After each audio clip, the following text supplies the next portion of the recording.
I used to think silence meant peace. That if someone stopped yelling, stopped demanding, stopped controlling, it meant things were getting better. I was wrong. Silence can be the cruelest form of rejection. It doesn't shout, it doesn't explain, it just erases you. Slowly, quietly, until you wonder if you were ever really there at all. My name is Lian, I'm an Omega, and for 3 years I believed I had found my place beside an Alpha named Kael. He wasn't soft, he wasn't warm in the way stories describe love, but he was steady, strong, a leader who carried the weight of his pack without complaint. I admired that. I wanted to support that. So I stayed close. I learned his rhythms. I noticed when he was tired before he said it. I made sure he ate after long patrols. And I waited at the stone overlook every evening because I knew he liked the quiet there after dealing with the noise of leadership all day. It wasn't grand, but it was ours. Or so I thought. The first time I felt the shift, I convinced myself I imagined it. It was small. Kael came back from a border patrol, and I handed him water like I always did. He took it without looking at me. That wasn't unusual. He was often distracted after tense situations. But then he walked past me. Not around me. Past me. Like I wasn't standing there at all. I told myself he was stressed. The Eastern Ridge had been unstable. Rival packs were testing boundaries. He had more important things to think about than a routine gesture. So I let it go. But it happened again the next day. And the day after that, he stopped saying my name. Stopped brushing his hand against mine when we walked. Stopped looking at me first when decisions were made. The pack didn't seem to notice. Or maybe they did, and no one wanted to say anything. Wolves are loyal to their alpha, not to the Omega standing beside him. I started second-guessing everything. Had I said something wrong? Done something that embarrassed him? Was I too much? Too little? I replayed every conversation, every moment, every gesture, and found nothing. That made it worse.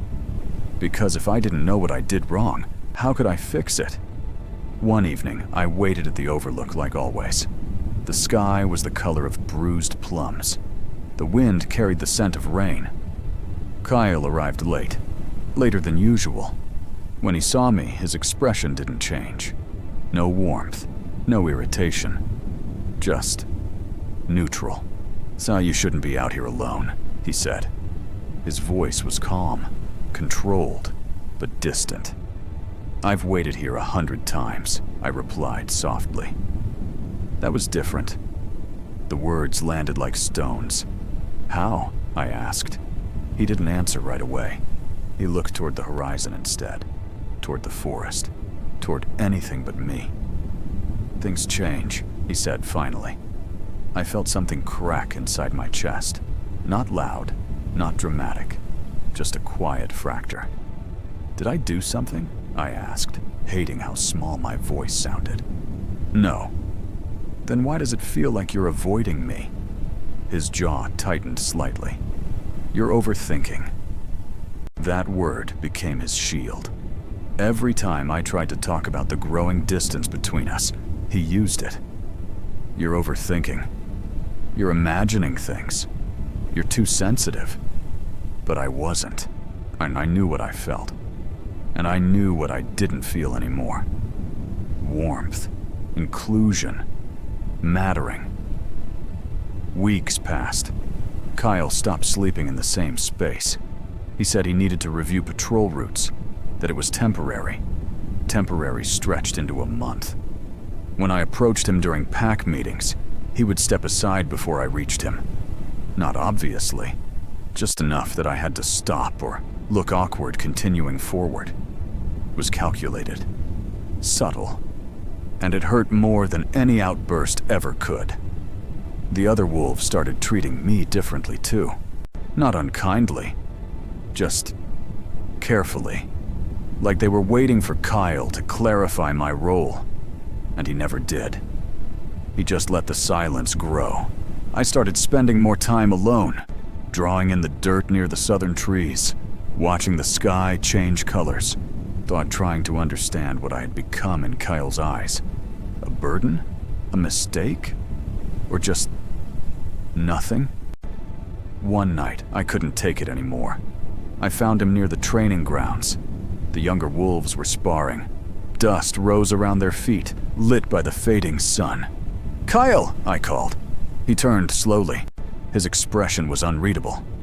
"We need to talk," I said. "About?" "About us," he exhaled quietly. "There's no issue." My chest tightened. "There is. You're overthinking again." "Stop saying that!" The words came out sharper than I intended. A few wolves nearby glanced over. Kael's eyes narrowed slightly. Not in anger, in warning. I lowered my voice. "I don't feel like I'm part of your life anymore." "You're part of the pack," he replied evenly. "That's not what I mean." He said nothing. I took a breath. I don't know what changed. I don't know what I did. But I can't keep guessing. "You didn't do anything wrong." "Then why does it feel like I did?" His gaze hardened just a fraction. "You're safe here. You're fed. You're protected. That's what matters. Safe. Fed. Protected." He listed me like inventory, not like someone he cared about. "That's not love," I said quietly. His expression didn't change. "Love isn't always what you think it is." The words felt like a door closing. I stood there for a moment longer, waiting for him to say something else. Anything else. He didn't. He just turned back toward the sparring wolves. Dismissed. That night, I didn't sleep. I sat near the edge of the den, staring at the dark sky, and realized something I should have understood weeks ago. Kael had made a decision, and he hadn't included me in it. He had decided I was no longer necessary, or maybe I had become too much of something he didn't want to deal with. Either way, I was no longer seen, and I couldn't stay invisible forever. The next morning, I began packing. Not in anger, not in revenge, just in quiet acceptance. I didn't take much. A few clothes, a water pouch, a small blade for protection. I left behind the carved stone Kael had given me during my first winter with the pack. It had meant something once. Now it just felt heavy. I didn't tell anyone I was leaving. No dramatic goodbye. No final confrontation. Because if I had to beg someone to see me, then the answer was already clear. I left at dawn. The forest was still dim. The air smelled like damp earth and pine. I crossed the territory markers without looking back. No one stopped me. No one called my name. And Kael? Kael didn't come. I told myself that was fine, that I had made the right choice. But deep inside, where hope lives even when it shouldn't, part of me had wanted him to notice, to care, to fight for me. He didn't.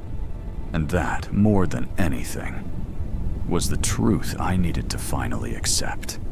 I walked for hours. The landscape changed slowly. The dense forest gave way to open hills. The air felt different here. Cleaner. Colder. I didn't know where I was going. I just knew I couldn't stay where I wasn't wanted. By midday, I reached a river.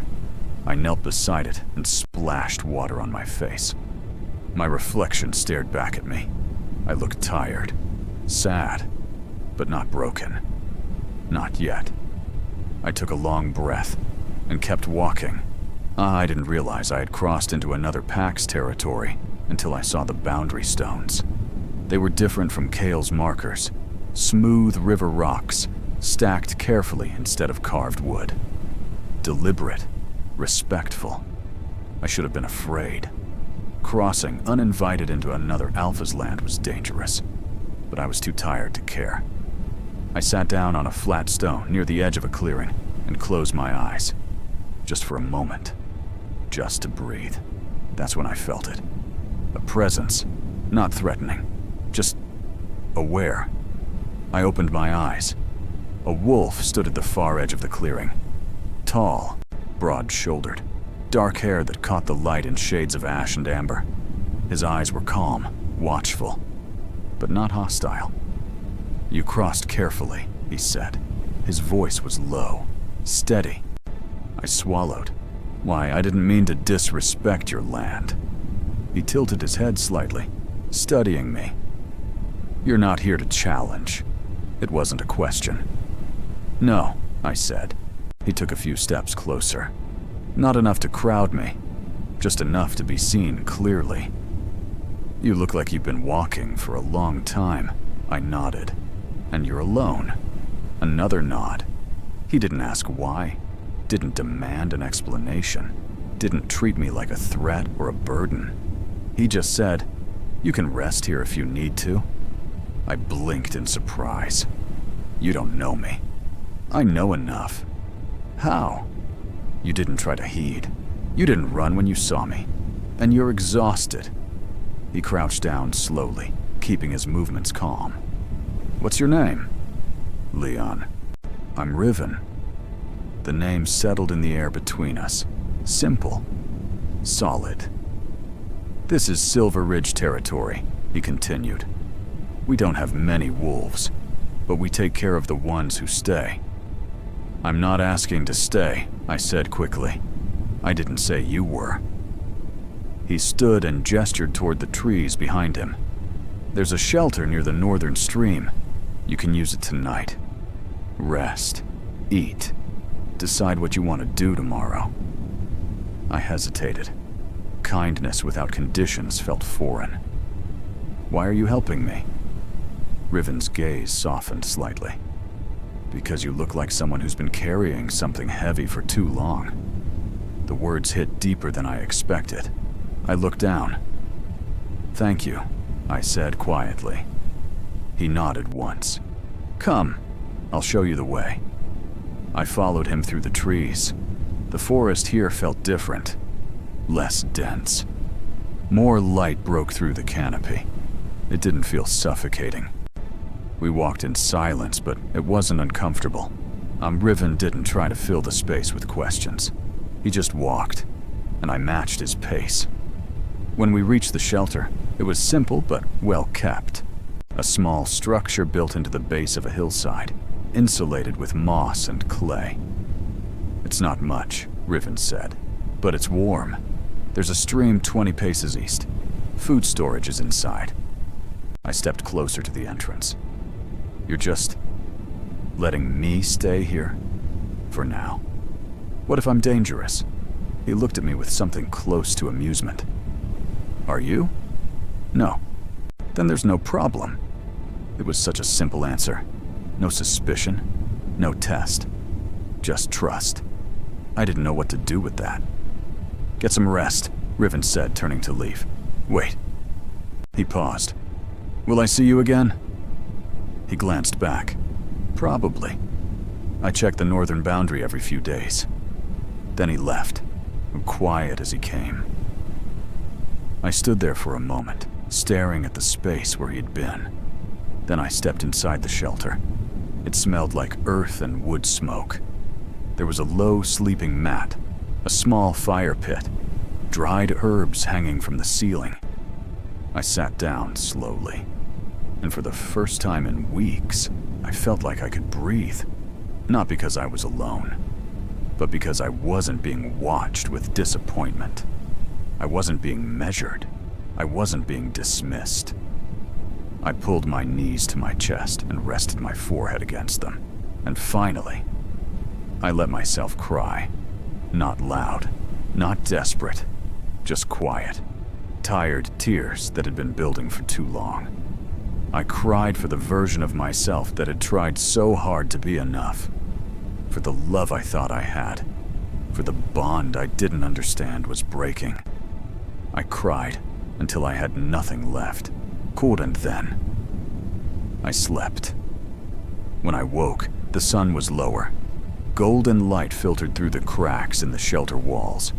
I felt different, not healed, but lighter. I stepped outside and walked toward the stream Riven had mentioned. The water was clear and cold. I knelt beside it and drank deeply, then splashed my face. My reflection stared back at me again. This time, I didn't look as tired. I looked aware. Something had shifted. Not in the world around me. In me. I didn't know what it was yet, but I could feel it. A warmth in my chest. Faint. Steady. Like a pulse I hadn't noticed before. I sat back on my heels and closed my eyes, and I felt it again. That warmth. It wasn't coming from outside. It was coming from within. From something deep. Old. Hidden. I didn't have a name for it. But it was there. Well, and it had always been there. I just hadn't been still enough to feel it. Over the next few days, I stayed in the shelter. Riven visited twice. The first time, he brought food. Dried meat, flat bread, fresh berries. He didn't ask questions. Just set the food down and said, "You look better." I nodded. The second time, he came with a question. "Do you want to stay longer?" I looked at him. "I don't want to be a burden." "You're not." "How do you know?" "Because if you were, I'd tell you." His honesty was startling and refreshing. "I don't know what I want yet," I admitted. "That's fine," he said. "You don't have to decide today." He sat down on a rock near the stream. I sat across from him. "Can I ask you something?" I said. "Go ahead." "Why did you let me stay?" He considered the question carefully. Because you didn't ask like you expected to be rejected." I frowned slightly. "What do you mean?" "You asked carefully, respectfully, like you were used to hearing no." The observation stung, because it was true. "I've been told no a lot," I said quietly. Riven's gaze softened. "Not here." 2 words, but they meant everything. I felt that warmth in my chest again. Stronger this time, almost like a hum. Riven tilted his head slightly. "You okay?" "Yeah," I said quickly. "Just tired still." He nodded, but I saw something flicker in his eyes. Curiosity. Awareness. Like he felt something too. He didn't push. He just stood. "I'll check on you again tomorrow. You don't have to. I want to." And then he left. I sat there alone, staring at the stream, feeling that warmth grow. I didn't understand it yet, but I was beginning to realize something about me was different. Something I had never been taught to recognize. And whatever it was, Kael had felt it, and it had scared him. That's why he pulled away. Not because I did something wrong, but because I was something he couldn't control. The thought settled into place like a missing piece. I didn't have proof, not yet. But I knew, deep down. I knew. And that knowledge changed everything. Because if Kael had pushed me away out of fear, then I was stronger than I ever believed. I stood slowly. The sun was setting again, painting the sky in shades of rose and violet. I took a deep breath, and I made a decision. I wasn't going back. Not to beg. Not to explain. Not to fix something that was never mine to repair. I was moving forward. And whoever I was becoming, I was going to meet her without shame, without shrinking, without apologizing for being more than someone else could handle. The bond Kael rejected? I didn't fully understand it yet, but I was going to. And when I did, he would realize exactly what he lost. Not because I wanted revenge, but because truth is the heaviest consequence of all. I turned back toward the shelter, and as I did, I felt it again. That warmth, that pulse, that bond, anchoring me. Not to a place, not to a person, but to myself. And that was more powerful than anything Kael ever gave me. I didn't expect to stay at Silver Ridge for more than a few days, but days turned into a week, then 2, and somehow I stopped counting. Riven never asked me to leave. He didn't ask me to stay either. He just let me exist. That alone felt revolutionary. At Kael's pack, every moment had weight. Every decision was measured. Every word was carefully placed, so it didn't disturb the balance of power or hierarchy. Here, things were different, simpler. Riven's pack was small, maybe a dozen wolves total. They didn't operate on fear or dominance. They worked because they wanted to, because they respected each other. It was strange at first. I kept waiting for the tension, the unspoken rules, the invisible lines I wasn't supposed to cross, but they didn't exist. Or if they did, no one enforced them cruelly. Riven gave me small tasks, not to test me, not to prove my worth, just to include me. "Can you help mark the eastern trails?" he asked one morning. I nodded. He handed me a pouch of white stones used for path markers. "You don't have to," he added. "But if you're walking that way anyway, it helps." It wasn't a command. It was a suggestion. I took the pouch. We walked together in silence for a while, placing stones every 50 paces.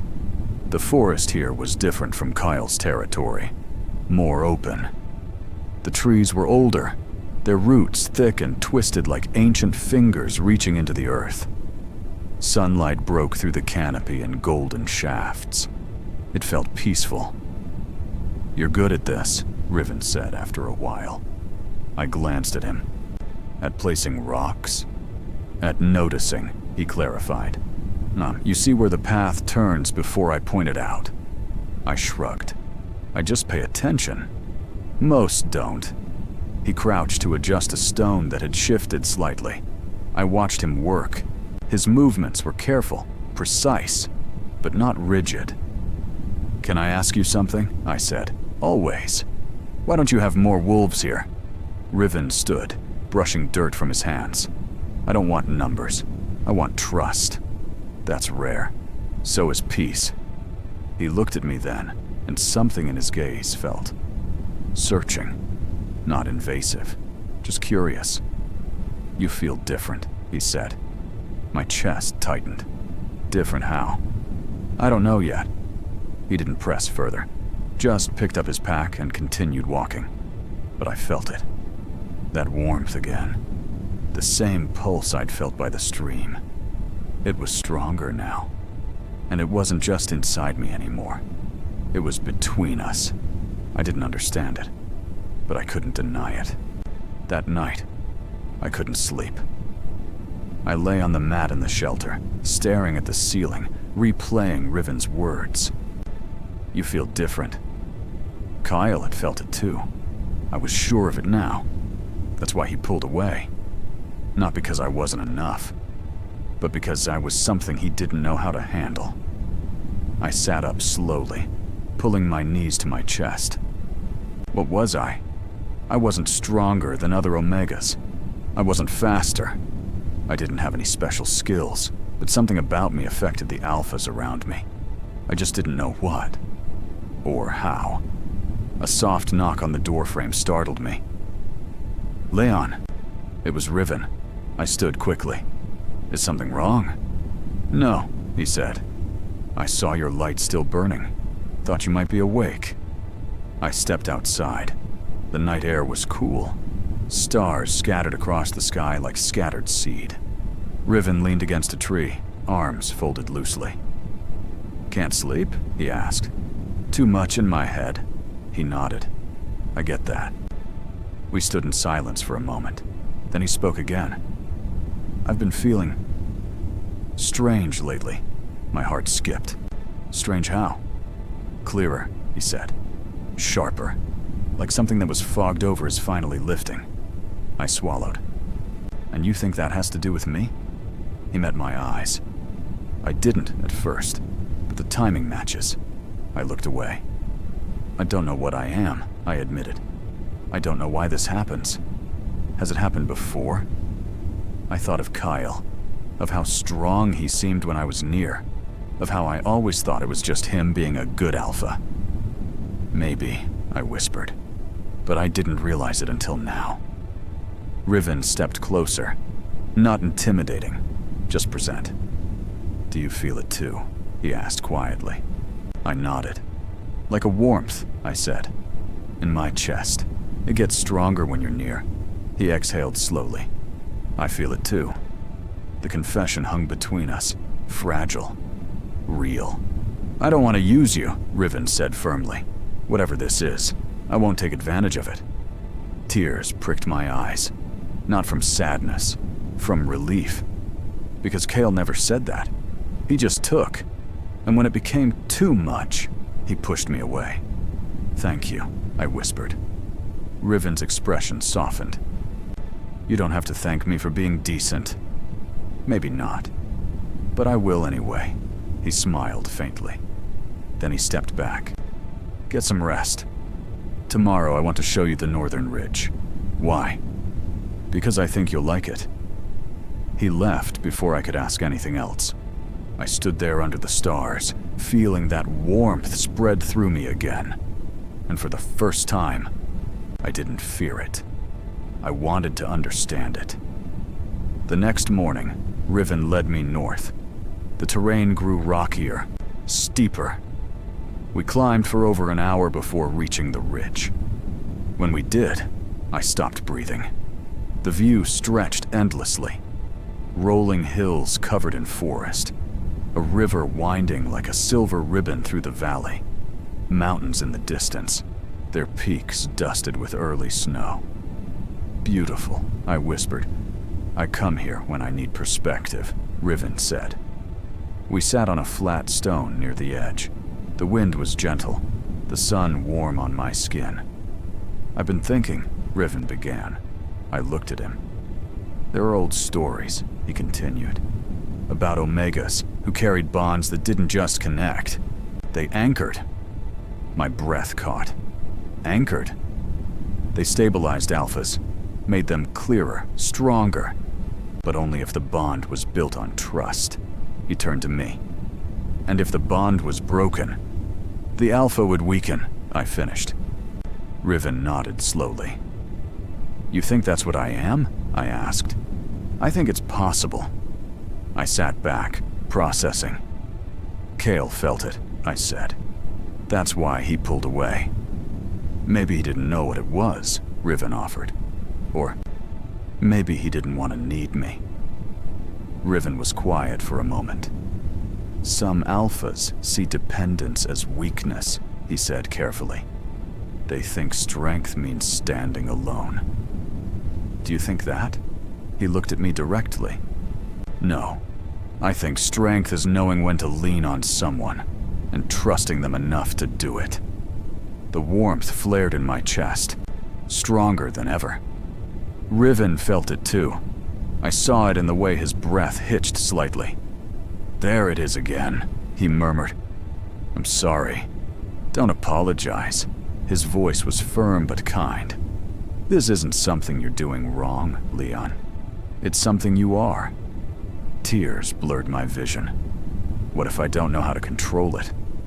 Then we'll figure it out together. Together. That word settled into my chest like an anchor. Steady. Safe. Real. I wiped my eyes quickly. "Thank you." "For what?" "For not being afraid of me." Riven's gaze softened. "I'm not afraid of you, Lian. I'm amazed by you." The words broke something open inside me. Not painfully, but like a dam finally releasing. I looked out at the valley again, and I realized I wasn't running anymore. I was finding myself. And maybe, just maybe, I was exactly where I needed to be. Over the following days, I began to notice things I hadn't before. Small things. The way Riven's decisions came faster now. The way his posture had straightened. The way the other wolves in his pack looked at him with renewed confidence. And the way he looked at me.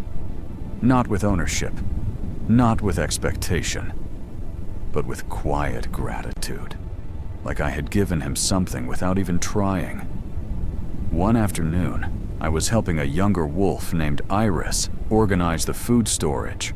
when she asked me a question that caught me off guard. "Are you and Riven bonded?" I nearly dropped the basket I was holding. "What?" She tilted her head innocently. "You feel like Pack, but different." "Different how?" "Warmer." I didn't know how to answer that. Iris smiled. "It's not a bad thing. The whole Pack feels it. We're calmer when you're around." My chest tightened. "I didn't know that." "Maybe you weren't supposed to," she said gently. "Maybe it just happens." She returned to sorting dried herbs, humming softly. I stood there, stunned. If the whole Pack felt it, then this bond, whatever it was, wasn't just between me and Riven. It was bigger, deeper. I needed to understand it. That evening, I asked Riven if we could talk. He led me back to the northern ridge. The sun was setting, casting the valley in shades of amber and rose. We sat in the same spot as before. "Iris said something today," I began. Riven waited. "She said the Pack feels calmer when I'm around." He nodded slowly. They do. You've noticed it too." "I have." I pulled my knees to my chest. "I don't understand how it works." "Neither do I," Riven admitted. "But I don't think understanding it is the point." I looked at him. "Then what is?" "Accepting it." He turned to face me fully. "You've spent so long thinking something was wrong with you, Lian. That you were too much or not enough. But what if you were never the problem?" His words hit like a stone dropping into still water, rippling outward, touching everything. "Kael made you feel like you had to shrink," Riven continued. "But maybe the truth is, you were always meant to expand." Tears welled in my eyes. I tried to blink them back, but they fell anyway. Riven didn't look away.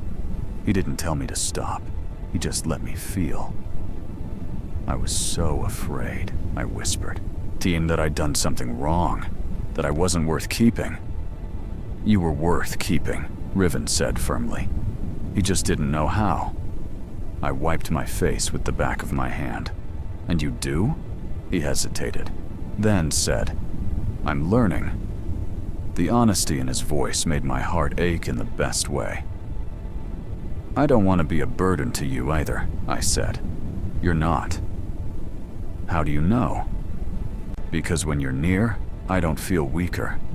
I feel like I can finally breathe." The warmth in my chest flared.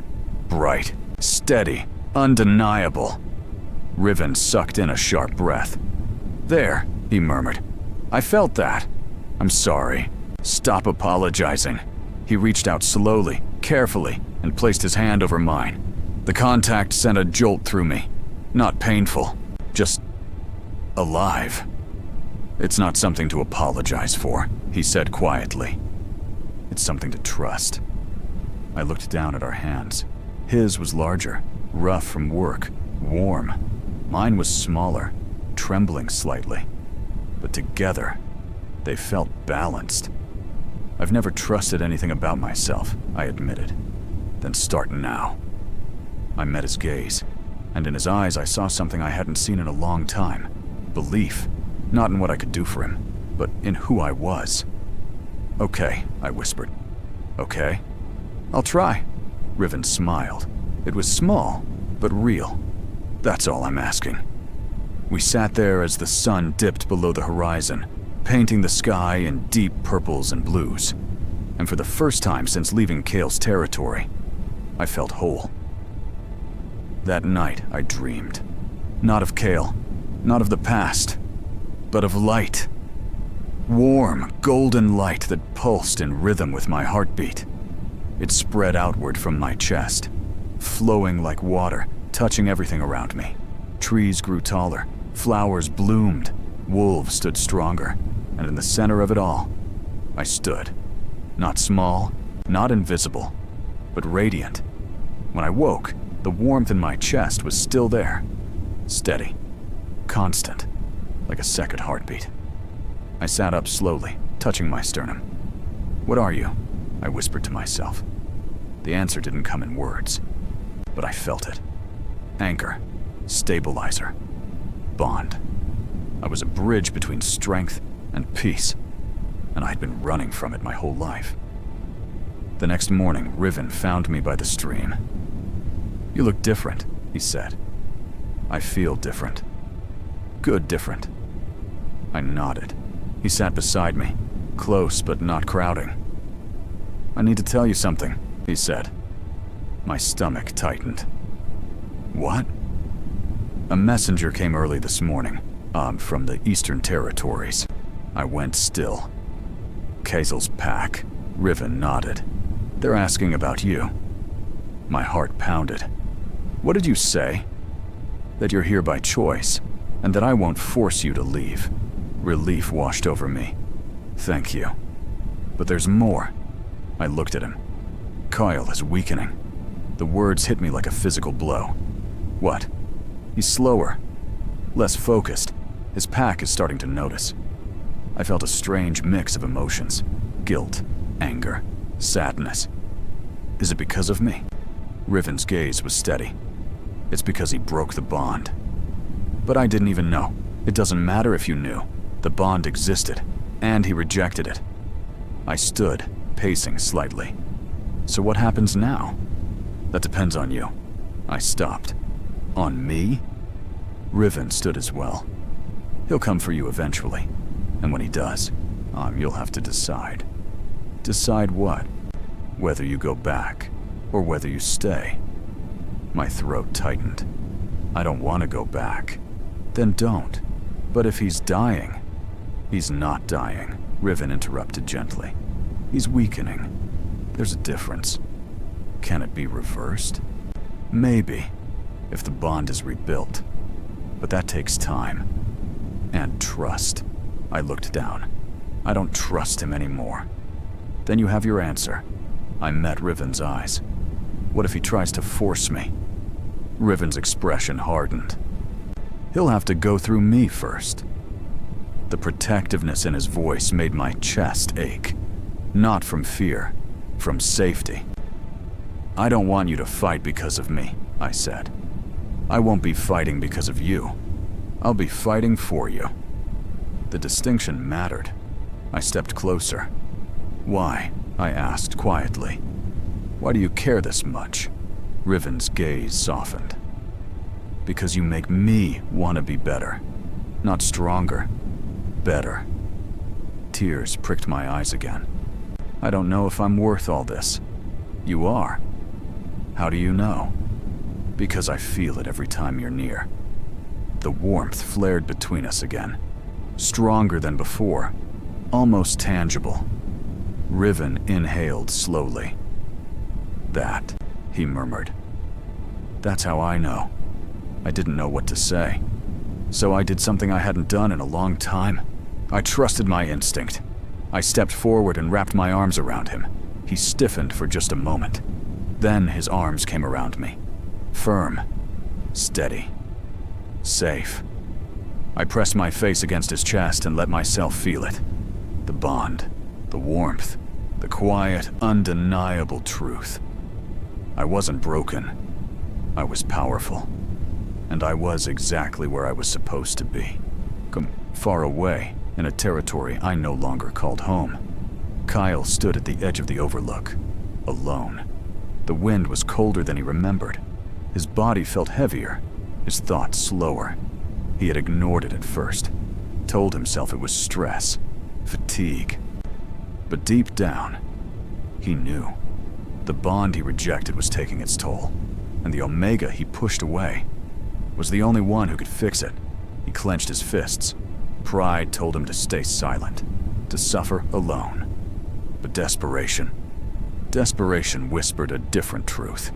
He had made a mistake, and if he didn't act soon, he would lose everything, including himself. He turned from the overlook and made a decision.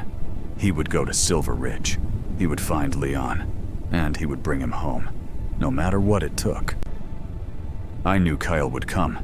I could feel it in the air, the same way I could feel the warmth in my chest, the pulse of the bond, the quiet calm of Silver Ridge. It was a sixth sense now. A certainty.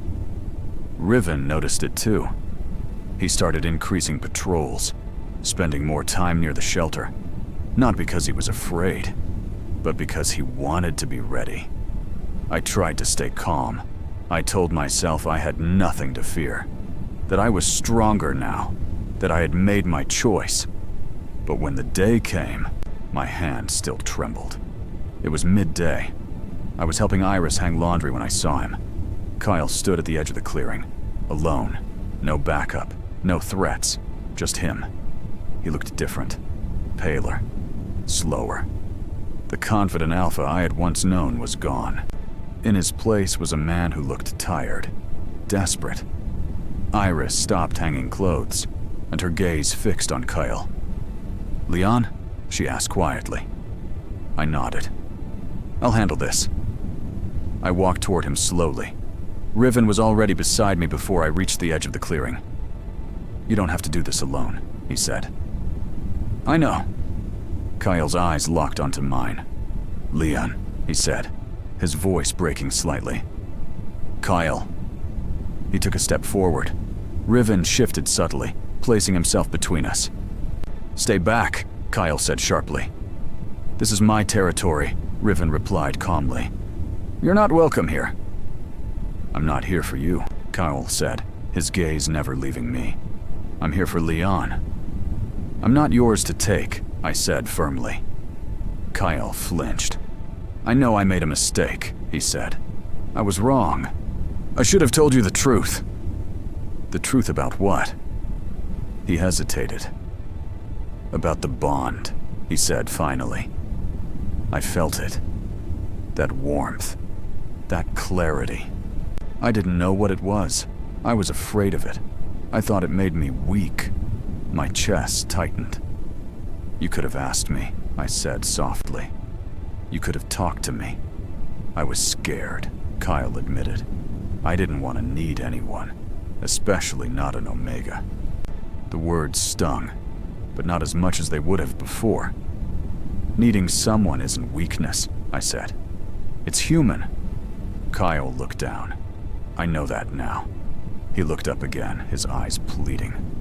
"Please come back. I'll fix this. I'll do better." I shook my head slowly. "I don't want to go back." "Then what?" Kael asked, his voice rising. "You'll stay here with him? Let him use you for his own gain?" "I'm not being used," I said firmly. "Riven respects me. He trusts me. He doesn't see me as a tool."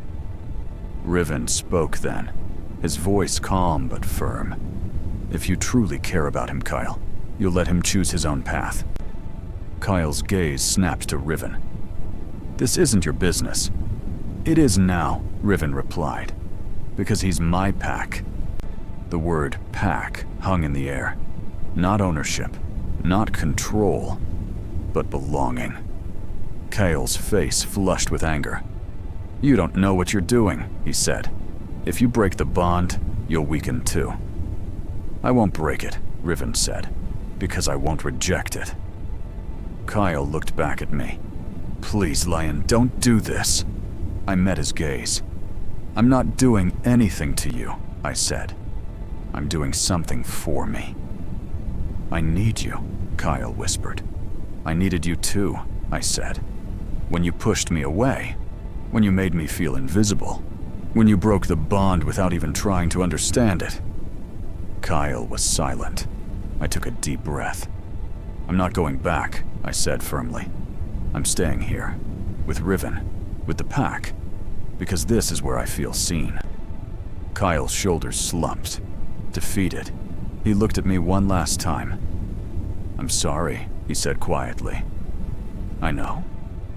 I turned and walked back toward the shelter. Riven stayed close beside me. Kael didn't follow. He just stood there, alone, in the middle of the clearing. When I reached the shelter, I leaned against the wall, my legs shaking. Riven put a hand on my shoulder. "You did good," he said. I nodded. The tears still fell. Not from sadness, not from anger, but from relief. I had finally said it. I had finally stood up for myself. I had finally chosen me.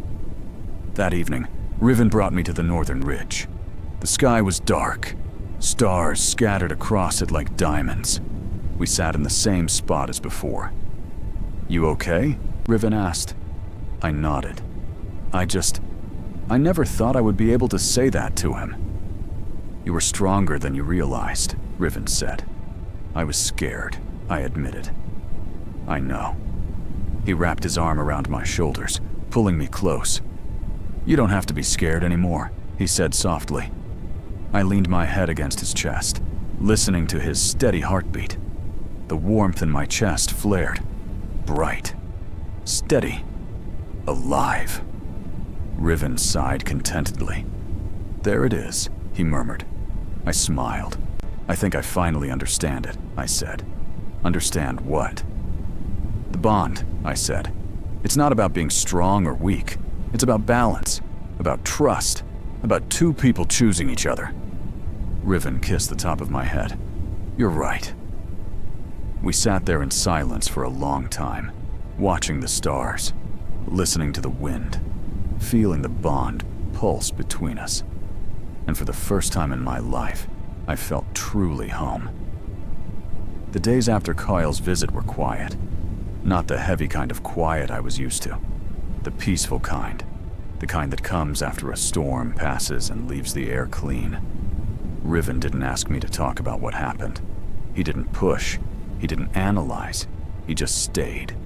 Consistent. Present. And that consistency healed me more than any apology ever could. I started taking on more responsibilities within the pack, not because anyone demanded it, but because I wanted to. I helped Iris organize patrols.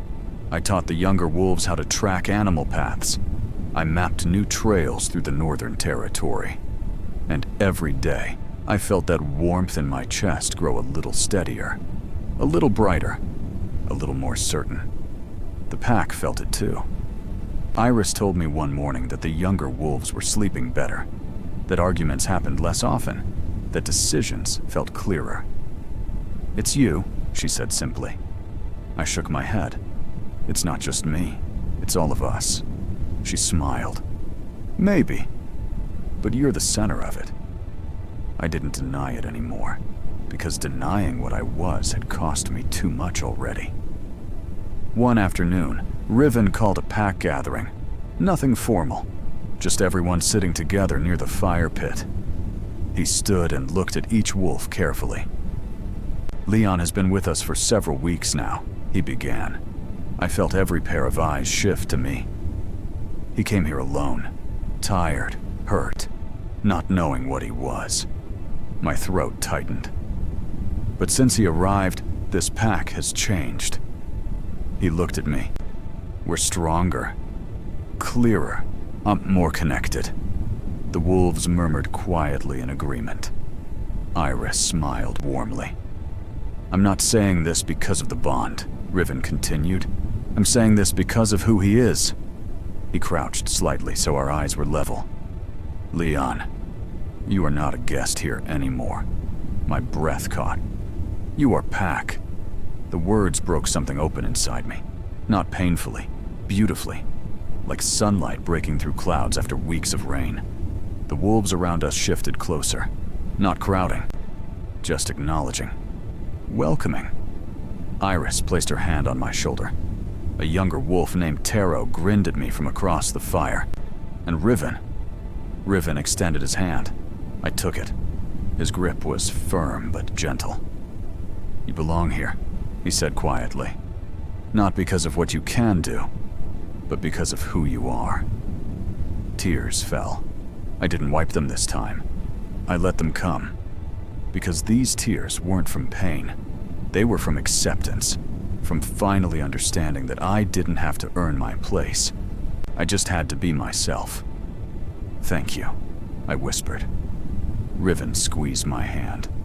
"No, thank you." That night, Riven and I walked to the northern ridge again. Our place.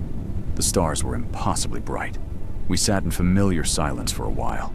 Then Riven spoke. "Can I tell you something?" Always. He looked at me with an expression I hadn't seen before. Vulnerable. Open. Almost nervous. Before you came here, he began slowly. I was tired. I frowned slightly. Tired of leading. Tired of carrying everything alone. Tired of pretending I had all the answers. He exhaled. When you arrived, something shifted. Not just the bond, not just the clarity. He paused. I started wanting to be better. Not stronger. Better.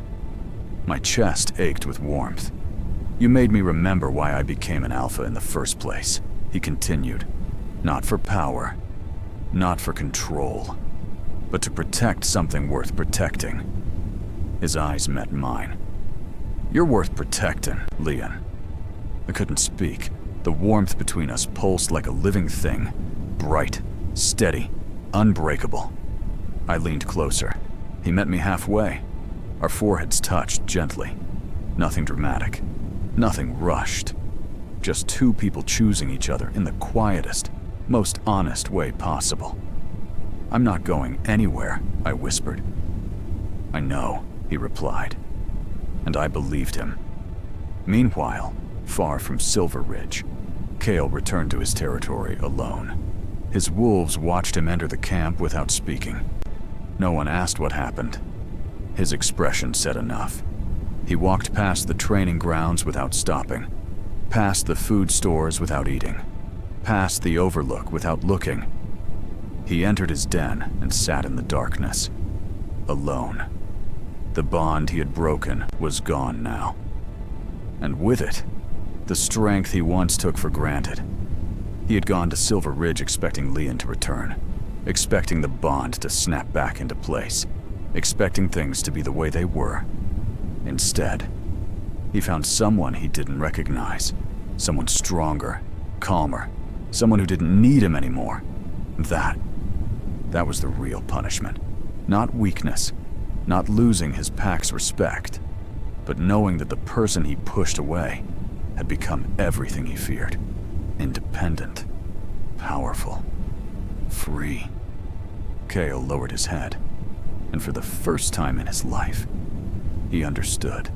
Strength without connection is just survival, and survival isn't living. He made himself a quiet promise that night, not to chase Lian, not to demand, not to control, but to change. Not for Lian, for himself, because the bond had taught him something he should have known all along. Love isn't about needing someone to complete you. It's about becoming someone worth standing beside. Whether Lian ever saw that change or not, Kael owed it to himself. Back at Silver Ridge, the sun rose golden and warm. I stood at the edge of the northern ridge, watching the light spill across the valley. Riven stood beside me. The pack moved peacefully below. The bond hummed quietly in my chest. Alive. Steady. Mine. I took a deep breath and smiled. Not because everything was perfect, but because I had survived the worst and found something real on the other side. I looked at Riven. He looked back. No words were needed. The bond between us was clear, built on trust, grown through patience, chosen freely, not forced, not demanded, not controlled. Chosen. I reached for his hand. He took it without hesitation, and we stood there together, watching the sun rise over Silver Ridge. Two people who found each other not through fate, but through choice. I used to think silence meant peace. I was wrong. Silence can protect, but it can also erase. I used to think love meant staying quiet, staying small, making yourself invisible so someone else could feel strong. I was wrong about that too. Love is balance, trust, honesty, choosing each other equally, fun and sometimes. Love means walking away from what breaks you, so you can finally find what heals you. My name is Lian. I am an Omega. I am an anchor, and I am no longer afraid of being seen. Because the right person won't ask you to disappear. They'll ask you to stay. exactly as you are. And that is the only bond worth keeping. If this story touched your heart, please like this video and subscribe to our channel for more emotional BL anime romance stories every week. Comment below and tell me, did Kael deserve a second chance? Was Riven the right alpha for Lian? Should Lian have forgiven Kael? What would you have done? Your comments help us create better stories for you. Hit that notification bell so you never miss a new story. Share this video with someone who loves BL romance, Omegaverse drama, and emotional storytelling. We post new stories every week. See you in the next one.